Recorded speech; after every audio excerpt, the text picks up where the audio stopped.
OTalakayan is PAOT's first online interview program. So we're launching it today. And it will tackle different topics and issues in occupational therapy, practice, and education. For the month of May, we are the topics that we will focus on will be on telehealth. And yes, maybe we could try to contextualize first where this online interview is coming from. Only online interview program. The ECQ has provided us OTs with certain restrictions when it comes to the delivery of our services to heed sanitation and social distancing measures. So PAOT released certain guidelines during this period, and one of which would be to urge OTs to use alternative forms of service delivery in our commitment to continuously provide services to our clientele. And one alternative form of service provision that was identified there was telehealth. In the guidelines that we have also provided, we emphasize that even if this is considered to be alternative, we should still be sticking with our standard of practice and code of ethics. That's why we are coming up with this program to capacitate the professionals, provide you with the necessary competencies, necessary skills in order for us to still deliver services in an ethical, humane, and professional way. That's it. So that's why we have this series of sessions. And the first would be tackling the basics of telehealth. So we would now know what are the types, what are the forms, what are the requirements, and the needed competencies in order for us to successfully run this program. So Lee, maybe you could introduce to the viewers our esteemed resource persons for our first session. Okay, thank you, Kim. We're happy to introduce our two important guests for today. So our first guest has been in OT practice for 28 years. She started doing telehealth in 2016 when she was in Shanghai, China. And she's been doing a lot of online consultations recently because of the enhanced community quarantine. She's currently affiliated with the University of the Philippines, Manila, College of Allied Medical Professions. Let us all welcome Miss Ana Liza Yaptan Pascual. Ana? Hello? Hi, Ana. Okay. Hello. So, our second guest has been in OT practice for 22 years now. She used to work in Canada and has been using telehealth since 2015 for clients who are a plane ride away. Okay? So she's been back home for 2 years now and is currently affiliated with the ABLE Center in Makati City. Let us all welcome Ms. Jennifer Soriano Vernon. Thank you. Thank you. Hi, everybody. Okay. So siguro before we begin, just because people can comment, leave their comments in the comment section or ask questions. No? But some of your questions right now might be answered by our succeeding OTalakayan. So we'll be selecting questions also from the audience later if we have time. Okay? Maybe we could start. So let's have Ma'am Anna first. So the first question would be, what is really telehealth? Because some may have the impression that it's just storing of certain videos, then giving it to our clients. So would that be already considered as telehealth? So maybe you could provide our audience with the basics of what telehealth really is.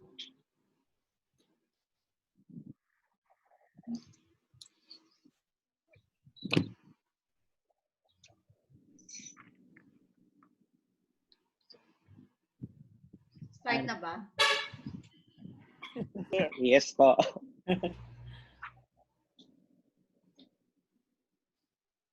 Oh, hindi ko narinig yung question. Okay. So, the question was, what is telehealth in a nutshell, right? Yes, Yeah? Apo. Okay. So, to answer that, I'm going to share a few slides. One slide lang for this question. So to answer the question, what is telehealth? I'm going to refer to the PAOT guidelines that were given just this year. I was very impressed that PAOT came up with guidelines right away. So in a nutshell, telehealth is the use of information and communication technology, or ICT, to deliver OT services. So when we talk about ICT, we tend to think about delivering OT services using video call or video conferences, no? But just this morning, I was reading the guidelines for Filipino physicians. And for them, if you're talking about telehealth or teleconsultation, even phone calls or even texting is considered telehealth for them. But for purposes of our discussion today, I think we'll focus more on video conference calls. So anything where you deliver OT services, whether directly or indirectly, using ICT or information and communication technology is considered telehealth. Okay? And it's very important to know that when you give online services or telehealth services or tele-rehab or kung ano man yung term na gamitin mo, we need to use the same standards of care as if we were delivering the services in person. Kim mentioned that earlier, no? We abide by the same ethical standards, we abide by the same clinical standards as we would if we were seeing clients face-to-face in the clinic. And we'll talk a bit more about that later, no? But just know that we need to have the same standards of care as if we were delivering services in person. It doesn't mean that if telehealth ang ginagamit natin, then we are not we don't adhere to a high standard as we would in person. The other thing is that it's important to know that in-person service delivery is always going to be better than other alternative modes of delivery, and that includes telehealth. If the client is able to access direct services, then that's the kind of service that you want to give to the client.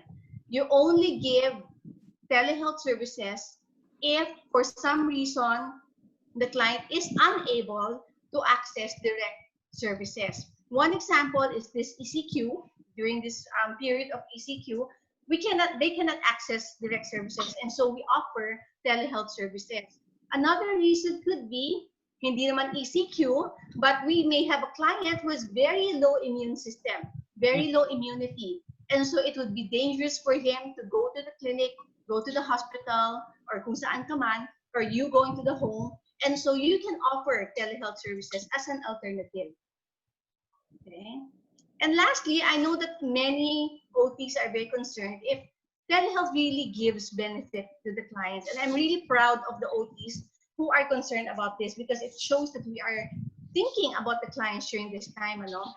Studies by the World Health Organization and World Bank shows that telehealth leads to similar or even better clinical outcomes compared to conventional interventions. And there may be several reasons for this. First of all, when we're doing telehealth and we're seeing the clients in their real settings and seeing their real routines, it's easier for us to give practical and realistic recommendations for them. And this leads to better generalization. And then, in turn, when we're interacting with the parents, we're interacting with the family more, then we're better able to train parents so that they can apply what we're teaching to them, so that they're doing the therapy all the time, not just having OT during OT services. This other slide shows the uses of telehealth. We're very used to thinking of doing telehealth in terms of direct service provision, di ba? We're doing therapy with the client, we're teaching him to put on his clothes or do some dressing skills or whatever, no? But also, we shouldn't forget that we can use telehealth for counseling and even for psychological first aid if needed, either by the client or by the family of the client. That's one of the ways we can use telehealth. The other one is we can use telehealth for health promotion and prevention. So hindi lang for therapy, which is tertiary in a service, but also for promotion and prevention of services. Also, we can educate the family of the client, no? So instead of working just directly with the client, just like we would do in the center, we could be working with the family so that the parents or the spouses or the other family members of an adult client, they would know what to do with the client so that the carryover of therapy services is facilitated. And in this way, we advocate for the needs of the client. And lastly, we can use telehealth for transfer of knowledge. For example, if the client lives in a province, for example, or some place where there's no locally available, OT, we can use telehealth to train or give recommendations to professionals in that area who are willing to work with us. An example could be a school teacher who's willing to work with us to know how to facilitate sitting longer for a child who may have ADD. Another example could be there's a PT in that area, but no OTs. So you could work with a PT and work in an interdisciplinary way so that there's transfer of knowledge, so that you're benefiting the client even if there's no direct OT services available. So yun yung use ng telehealth. Yeah, so that's it for the first question.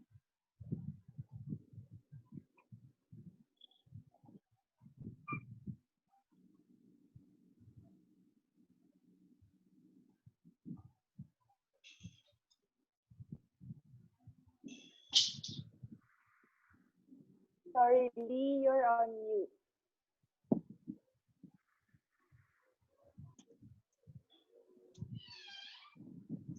Thank you, Anna.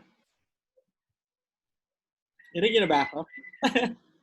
I was gone for a Yes. while. Okay. As I was saying, thank you very much for that very comprehensive 2 slides. No? Thank you for explaining to us what telehealth is and the uses. I've noted that it's not just for providing direct services, no? But you can also use it for health promotion and prevention, which I think is equally important. Siguro ang tanong natin ngayon, what are the different, parang forms? Kasi you mentioned a while ago, physicians do phone calls, text, but are there other forms of telehealth? And how do we choose? Kasi may naririnig kaming meron daw asynchronous, meron daw synchronous. So when do you use one? Okay. So let me show my slides again. Thank you for your question. I'll show my slides again. So you mentioned synchronous, asynchronous, no? At first, I didn't know those terms also. Sabi ko, ano po yung synchronous, asynchronous? But it turns out we're already doing it pala. And in fact, some of you listeners may already be doing it also, no? So the first form of service provision is the synchronous, which just means real-time interaction, which is like what we're doing right now. I call you or I have a video chat with you, and real time we're talking to each other. I'm seeing the client right there and then. That's real-time interaction, and that's synchronous interaction. The second one is asynchronous naman, which means that it's not real-time. And then what's happening is that you are storing the information and then sharing it. So what's an example of this? For example, the client could text me and say, "Teacher, I'm having difficulty exercising my child." Okay, and so instead of a real-time interaction or synchronous interaction where I'm doing the demonstration or explanation right away, what I'm doing is I'm going to take a video of maybe my child, maybe my own child. I can do the exercise with my child. I take a video of it, and then I send it to the client. Now, there are different advantages and disadvantages of this, no? The synchronous interaction is obviously live, and you can see right away what's happening. You can give feedback right away. But the disadvantage of it, obviously, is the internet of the Philippines. Like right now, I'm having a hard time hearing your questions. So that's a big disadvantage for real-time interaction, right? The advantage of asynchronous or yung store and forward na technique is that you are able to plan how you're going to teach the information. The client can watch it over and over, and then the client doesn't need as good an internet connection as you would need if it was just like a Zoom conversation or even a Facebook na video chat. Okay, But my preference really is the third kind, which is hybrid. Meaning there's a combination of in-person interaction, there's synchronous interaction, and there's also asynchronous interaction. My preference really is that I know the client, I've seen the client, I've done the initial evaluation na I've done my initial evaluation face to face so that I really get to palpate and I get to see, I get to manage the kid myself. And then after that, it's easier for me to do telehealth. Now, of course, in this time, we cannot demand such a thing, right? If we get new clients right now, it's hard to say no, right? But my preference is really, if you're going to do this in the future, all you OTs out there, the best thing would really be to have the initial evaluation face to face. And then after that, if the client lives too far away, cannot come every week or whatever, after that, then you can have the synchronous or real-time, synchronous or asynchronous na interaction that will make it easier for you. And also, I prefer that, let's say I did initial evaluation and then we did telehealth for, let's say, a few months. My preference is that after a few months, the client will come back to the center and we will do direct service provision again. Because I want to see things that I cannot see if it's synchronous all the time or asynchronous or telehealth all the time. And so those are the three kinds of service provision. And of course, the decision for what kind of service to give will be based on different things. Number one, the needs of the client. Not all clients will benefit from telehealth. We need to be honest about that. There are some clients that talagang no matter what telehealth you do, they're not going to respond to it. And so we need to decide and choose wisely because not all will benefit. We need to make sure those who benefit are the ones who do telehealth. The second thing is, of course, the availability of resources. Syempre, not everyone has internet. Not everyone has good internet. Not everyone has the gadget that you need so that you can do your telehealth service, no? And lastly, you also want to have agreement with the family. I won't talk too much about this because one of the future sessions will be about consent. And that's a big thing. We can't force our clients to have telehealth if they don't want to have telehealth. We can't force them to pay a retainer fee if they cannot possibly do telehealth because of poor Wi-Fi or whatever reason. If they're not comfortable with it, then that's their right to say no to telehealth services. And for all these issues, clinical decision making is needed. We need to use our clinical decision skills to make sure that we're choosing the right clients, we're offering the service to the correct clients, we're making sure we're doing pragmatic reasoning to make sure it's available for them, it's easily accessible for them, and lastly, to respect their decision. If they don't want to have this service, we just respect that decision. So yun yung mga forms of service provision. Mhm. Okay, so we're really learning a lot. Telehealth would have a lot of forms, and it would really entail a lot of clinical decision making as to the selection of the form. So probably my next question would be somehow connected to that one. So we're also considering here resources of our clients, resources of our therapies. So what are the technological requirements needed for each of these service deliveries so that somehow the OTs here would be prepared as to what they need to have before they are going to deliver telehealth services? Ma'am Jenny?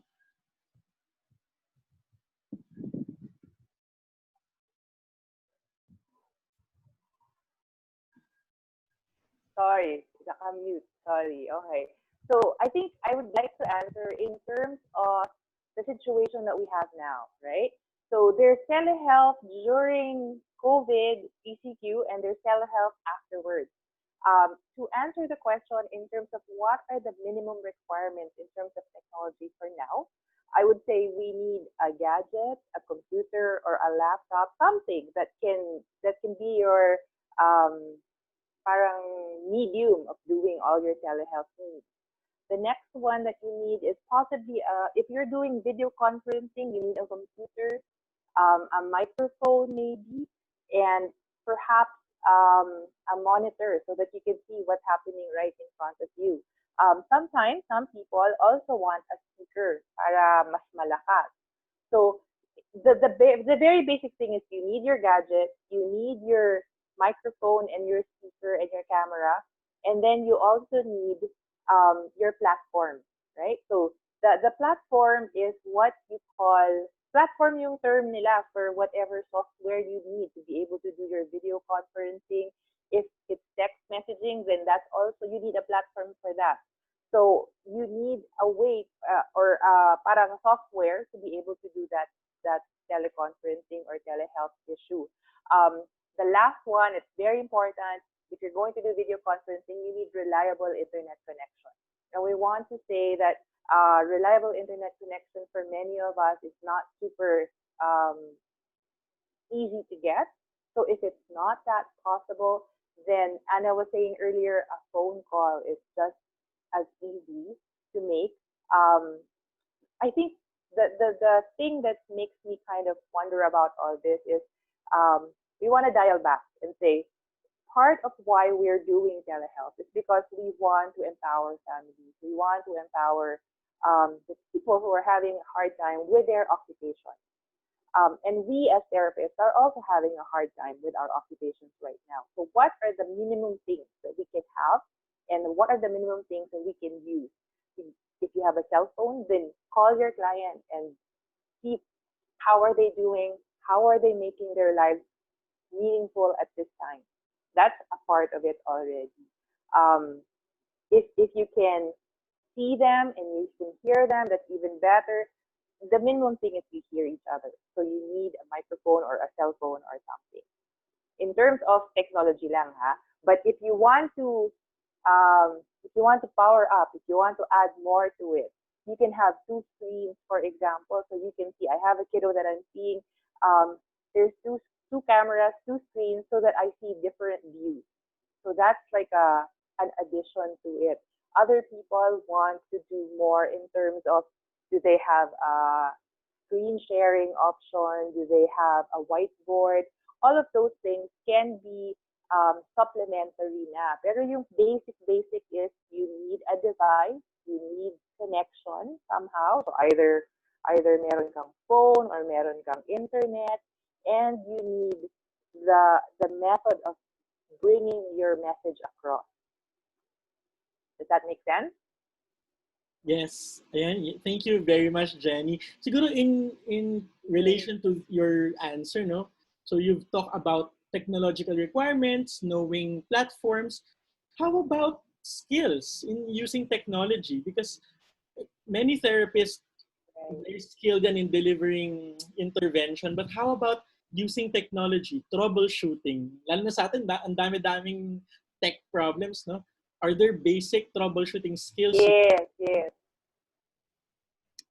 For sure. So when we talk about the technology, it always depends on what you plan to do during your sessions, right?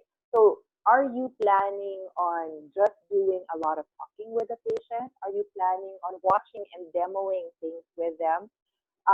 Those things will determine what you need to know. If you plan to do a little bit of video, you need software that will help you with that. You need video conferencing software. So you need to be able to have your basic computer skills. You need to have knowledge in terms of how do I install an app? How do I set up privacy settings? So this is very important. Privacy settings in terms of our profession is really, really a major big deal. Can you, as a clinician, update that app? Because things are happening super quickly, right?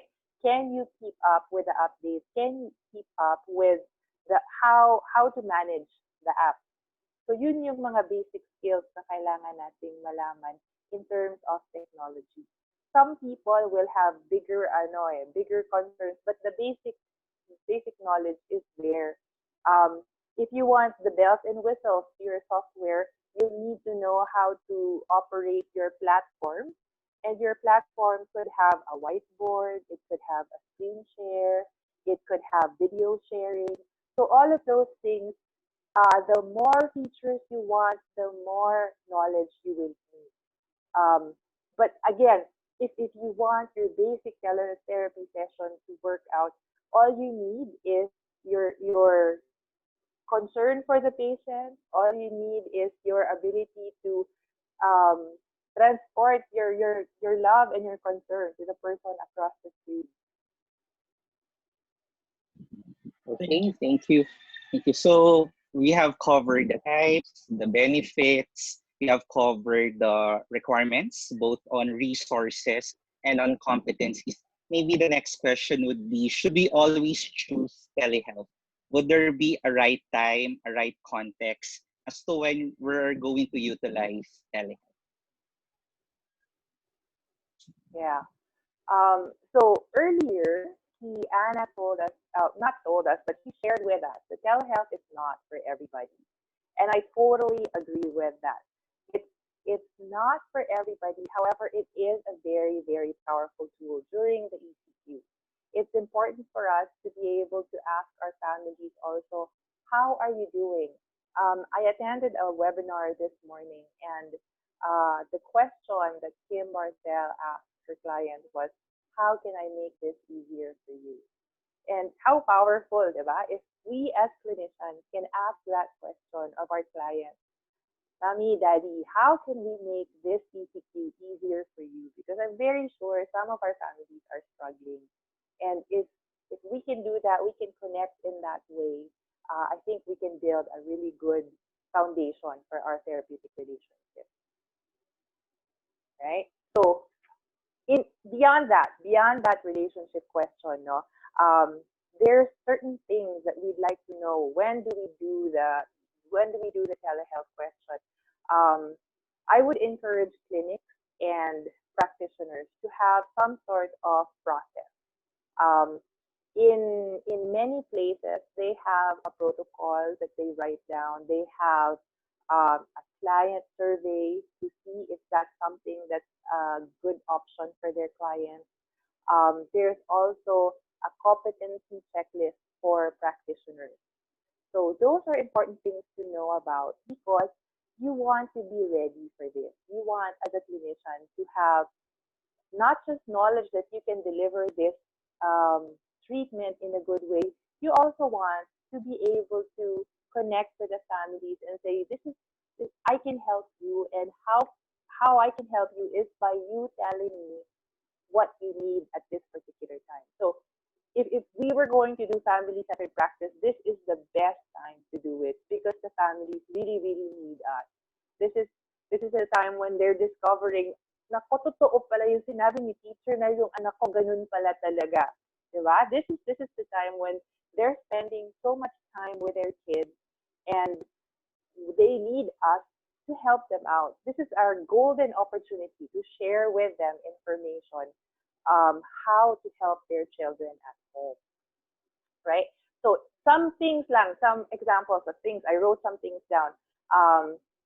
We want to know about confirming interest. Are they interested? Do they want us to help them out?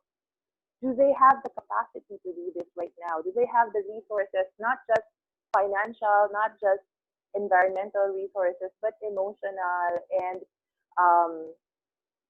kaya ba ng kalooban nila na magdagdag pa? Do they even have the time to do it, or do they even have the motivation to do it right now? This is a very difficult time in our lives, and I would encourage us to be very empathetic na bigyan naman natin ng value yung mga nararamdaman ng mga tao. If it's not time to do it, we can support them with that and say, okay, this is okay, mommy. This is not something that's really something we can push right now because the whole world is in crisis. So we will be empathetic in that way. That's part of our clinical reasoning also. Anna earlier was saying we should measure whether or not the families are in a position to benefit from this, right? So we have all our ethics principles to guide us, and we can use that to help out.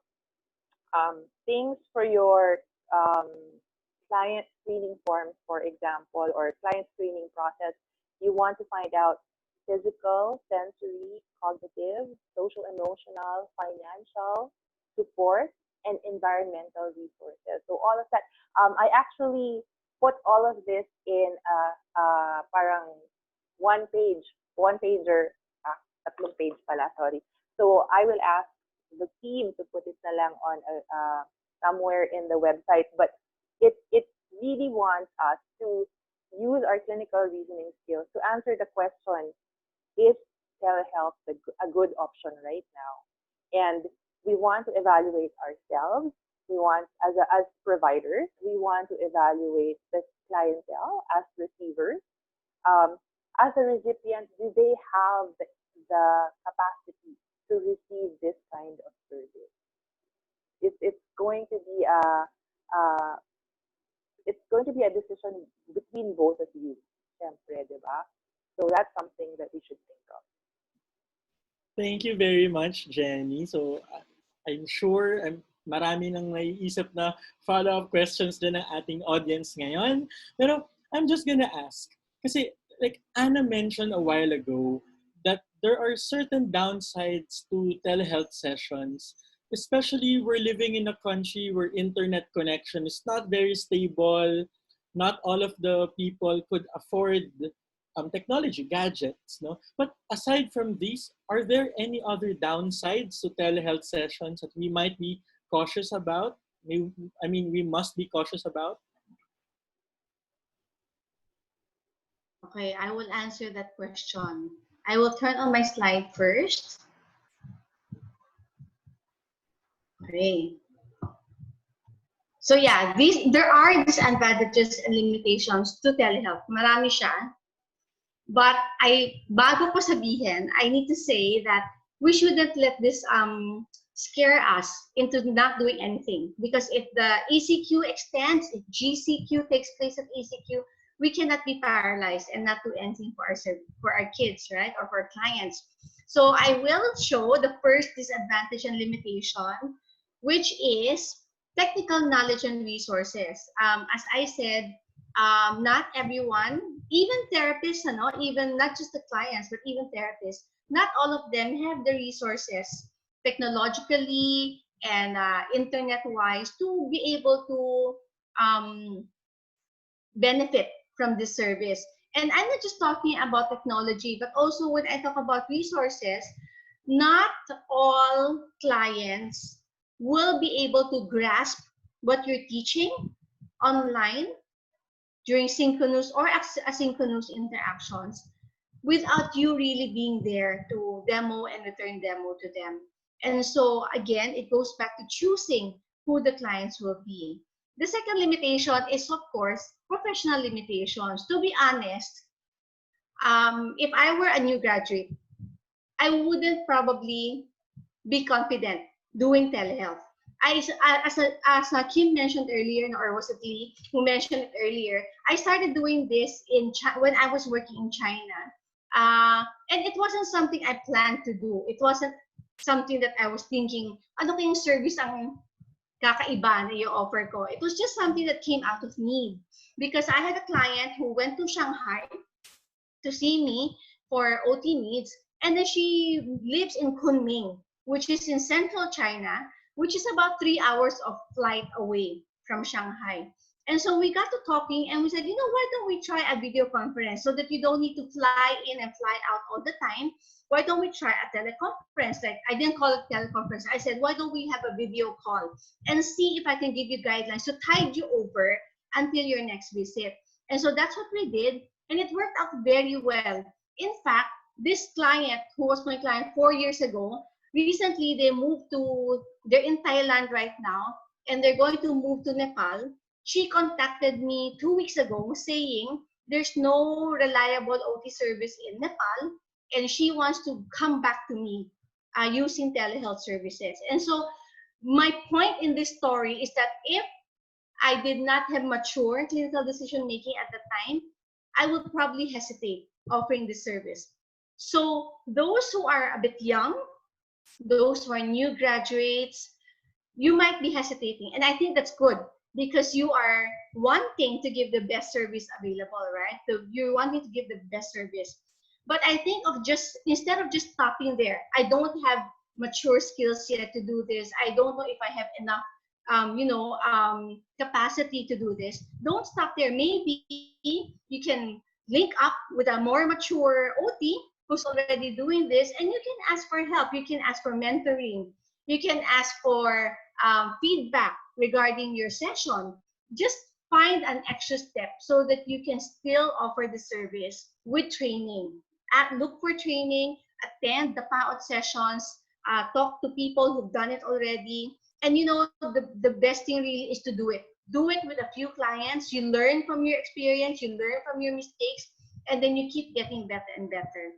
Okay? Kung talagang hindi ka kampante na magiging okay yung session mo, offer a free session. Huwag mo sabihin na free po ito. Basta sabihin mo lang, sige po, mag-video call tayo. Don't talk about finances first. Just have a parang trial session so that you can see, kaya ko pala, or hindi ko pala kaya, I need to practice this a bit more so that you can be better at it. And of course, the other thing is licensing. No, some therapists who are not licensed may be thinking, oh, ito na yung chance ko to offer services, even if no center will hire me or no school will hire me because hindi pa ako licensed. I can offer telehealth services. Sorry, but that's illegal. So please don't think that because it's telehealth, you can offer services maski wala kang license. You still need your license to offer this service. Okay? And the last disadvantage would be, or limitation, would be the risk of data protection on both ends. It could be you exploiting the clients. It could be the clients exploiting you. No? For example, in your consent, it might be good to have a clause that says they cannot video record your session. Just like in some hospitals, the clients cannot video record your actual session also. So just take steps to protect yourself and take steps to protect the client. For example, if your client sends you a video at sobrang cute, sobrang happy ka kasi nag-improve yung client, don't post that on social media because you don't have the right to post that on social media because you run the risk of violating the Data Privacy Act. And so you need to be conversant about these things so that you're sure you're not risking the privacy of your clients and of your own self as a professional. Those are probably the disadvantages and limitations I can see. But really, I feel if you weigh the advantages and the disadvantages, it's still more advantageous to offer the service. Again, not all clients will avail of this service. Not all clients will feel comfortable. Not all clients will benefit from the service. But to be able to offer this service is a big plus. It helps us to fulfill what our role is, which is to help our clients meet the demands of their occupation.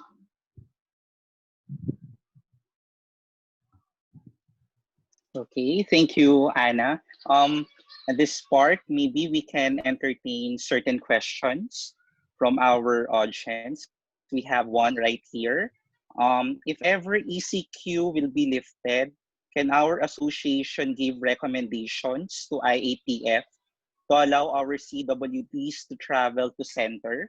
We can use telehealth as a part of our practice for social distancing. So currently, the board is having talks already as to our possible recommendations, particularly during this time and particularly during the time that the ECQ will be lifted.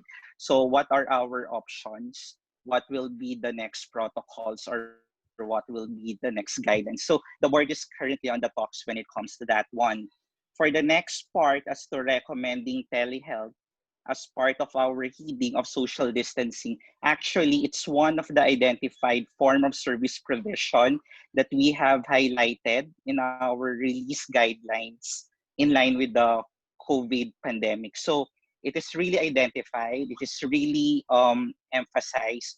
We are really urging professionals to consider this one. However, we're not limiting telehealth as the single option for this. I have seen certain centers having alternative forms such as provision of home program with feedback.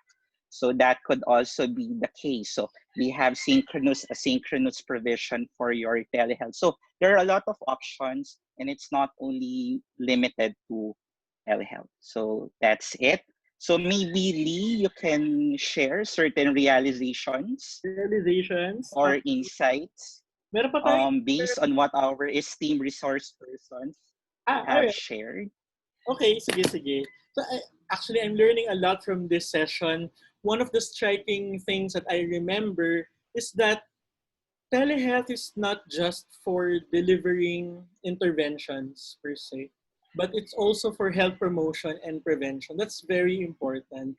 I think lalo na for our elderly clients, you know, those clients who are at risk for falls, for example, those clients who have dementia, uh, if we can't reach them by going to their homes or they can go to our centers, we can connect with them through telehealth.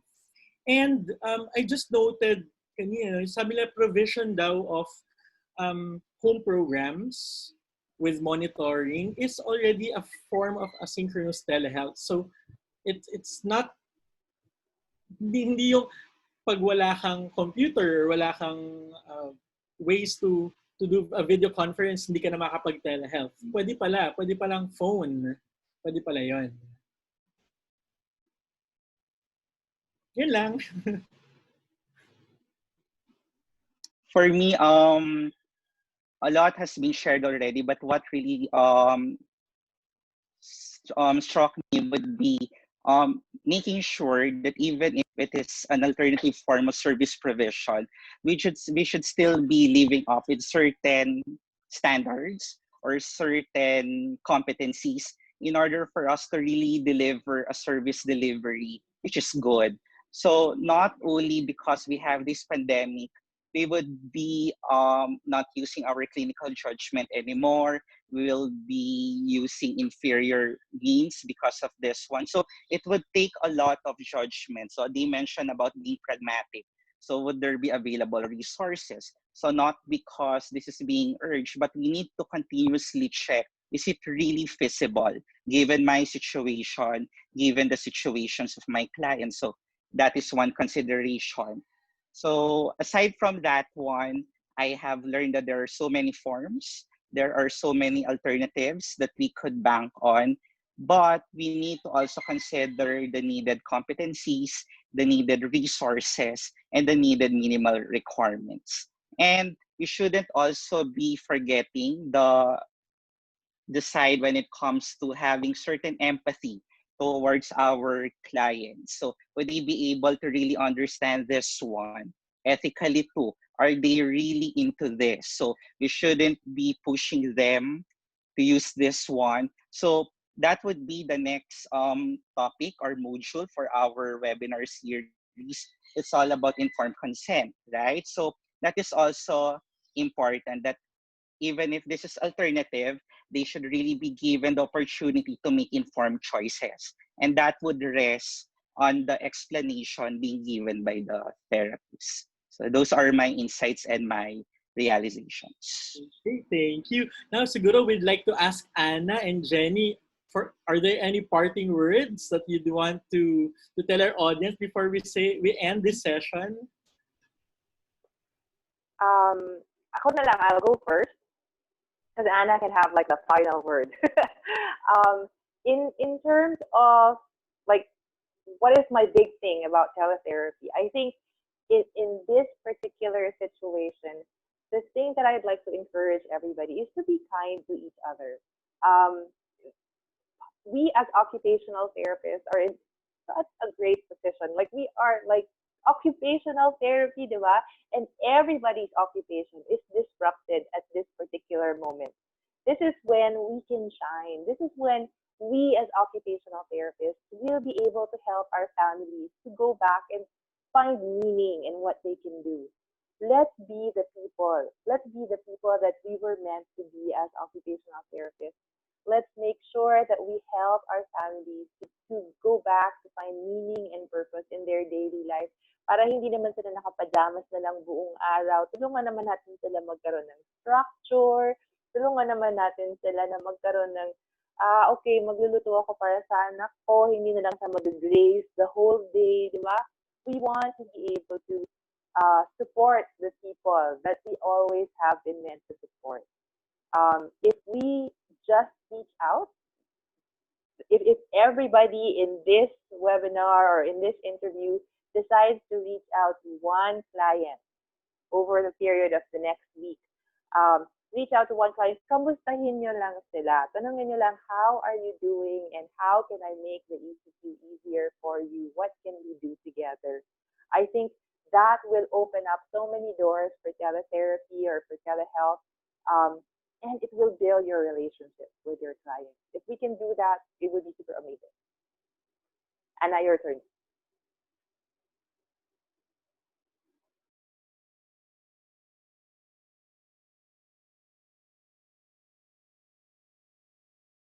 Sorry. Okay, thank you, Jenny. I was going to say what you said, but that's good. Siguro I want to add also that right now we're thinking of telehealth in terms of ECQ because of the situation we're in right now.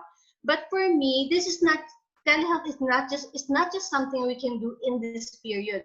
It's something we can do for other clients. Even if wala ng ECQ, wala ng GCQ, kung ano pa mang CQ ang meron, it's something that we can offer to our clients. Kasi hindi lahat ng clients can come to the center. Not all clients can afford to commute or to fly to where you are. Not all clients have someone to bring them to the center. But if we can offer telehealth to the clients who cannot come to the center, then we're doing them a great service. There are some clients who maybe have stroke and they're very motivated to do exercises and become independent again, but there's no one to bring them to the center. Are we just going to say, sorry na lang, wala kaming service for you? We can do telehealth for them. So don't just, I'm asking everyone not to limit our thinking that telehealth is only for this time. I feel that it has been a long time na dapat nag-telehealth na tayo noon pa. But now is a good impetus, a push for us to really get serious learning about it. But after the ECQ, we can still expand, think outside the box, right? Na we can still expand the services we give. We can still give services to those who cannot come to the center, who's not able to physically see you face to face. We can still give good OT services through telehealth. So I hope that encourages you to learn more about telehealth and to listen into the future sessions as well. Okay, thank you very much, Anna and Jenny. We're so blessed to have you as our first two guests. And we look forward to having you again sometime. Maybe some other topics in the future. Di ba, Kim? Yes, we really learned a lot during this session. So thank you to our esteemed resource person. So Lee, maybe you could introduce to the audience the next set Oh, yes. of I'd glad to. modules. So our OTalakayan will run in a twice a week broadcast. We'll do our best to broadcast twice a week. No definite date yet for the next one, but the next topic would be informed consent, liability, data privacy, and billing. It's very important, okay? Informed consent, liability, data privacy, and billing. This will still be via Facebook Live, so it's still gonna be free for everyone. But the succeeding sessions will be offering that as free webinar series for our PAOT lifetime members, regular members, and student members. So just to give you an idea what topics are next, no? Meron tayong telehealth from a manager's perspective. We have learner-centered parent education and OT practice. We have asynchronous telehealth, no? Home programs for children and their families. Managing sensory integration problems, telehealth for CBT or cognitive behavioral therapy, telehealth for hand therapy, and providing group therapy through telehealth. So many exciting topics waiting for our lifetime, regular, and student members. But next week, it's still gonna be for free. So, subaybayan nyo ang ating OTalakayan with Kim and I. Okay, so I guess that's it for now, Kim. Okay, so thank you, our dear OTs, for viewing this one. So we hope you have learned something. So this will just be the first of the series, and stay tuned for the next module so that we could really provide services that are excellent, that are good, and that are really relevant given the restraints that we are having right now. So thank you again. God bless and stay safe. Goodbye. Goodbye.